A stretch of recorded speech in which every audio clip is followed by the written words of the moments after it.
ચાલો કરી દો। હેલો વિદ્યાર્થી મિત્રો, કેમ છો? મજામાં જશો? તો હું છું અનિલ ધરજીયા અને આપણે ચાલુ કર્યું છે 100 દિવસ 100 ગણિતના શોર્ટકટ ટ્રીકની વાત છે અને આજે એમાંનો દિવસ નંબર 8। 8મા દિવસે આપણે જોવાનું છે 5 વડે ગુણાકાર। તો વિદ્યાર્થી મિત્રો, આમ તમને જોઈને એવું લાગે કે શું 5 વડે ગુણાકાર, 2 વડે ભાગાકાર?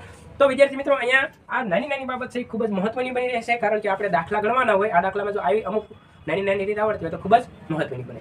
તો અહીંયા આપણે જોવાનું છે 5 વડે ગુણાકાર। તો 5 વડે ગુણાકાર કરતા પહેલા હું તમને એમ કહીશ કે ડે 7 માં જે વિડીયો બનાવ્યો તો 2 વડે ભાગાકારી જોઈ લેજો, ખૂબ જ મહત્વનું છે। ચાલો જોઈએ। તો કોઈ પણ સંખ્યા હોય 4 3 ગુણ્યા 5 કરવું છે। ચાલો તો શું કરવાનું? તો કે આપેલ સંખ્યા અડધા કરવા। 4 ના અડધા કેટલા થઈ જશે? તો કે 2 થઈ જશે। 3 ના અડધા કેટલા થાય? તો કે 3 ના ન થાય, એટલે આપણે શું કરશું? 2 ના અડધા અહીંયા, અને એક 0 દીધો એટલે 1.5 થઈ જાય, 1.5 થાય।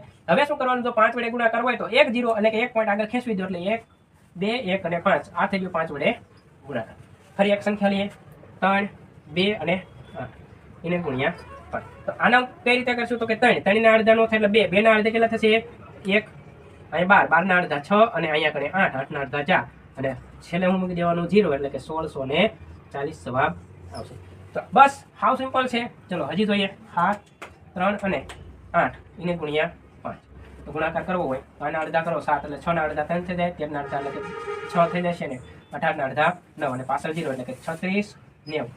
આવી રીતે આનો ગુણાકાર થતો હોય છે। તો વિદ્યાર્થી મિત્રો, કોઈ પણ સંખ્યાનો 5 વડે ગુણાકાર કરો તો તમારે શું કરવાનું? તો કે આપેલી સંખ્યા છે એ સંખ્યાના અડધા કરી નાખો અને પછી તેમાં એક 0 અથવા તો 1 પોઈન્ટ આગળ ખેંચવાનો થાય। હવે અહીંયા 0 શું કામ મૂક્યો? તો કે પોઈન્ટમાં ન હોય તો આગળ પોઈન્ટ ખેંચવું એટલે 0 મૂકવો પડે। અહીંયા આપણે પોઈન્ટ ખેંચાયું એટલે 0 મૂકેલો નથી। થોડીક આ બાબતને ધ્યાન લેવી, બાકી ખૂબ જ સારી એવી રીત છે।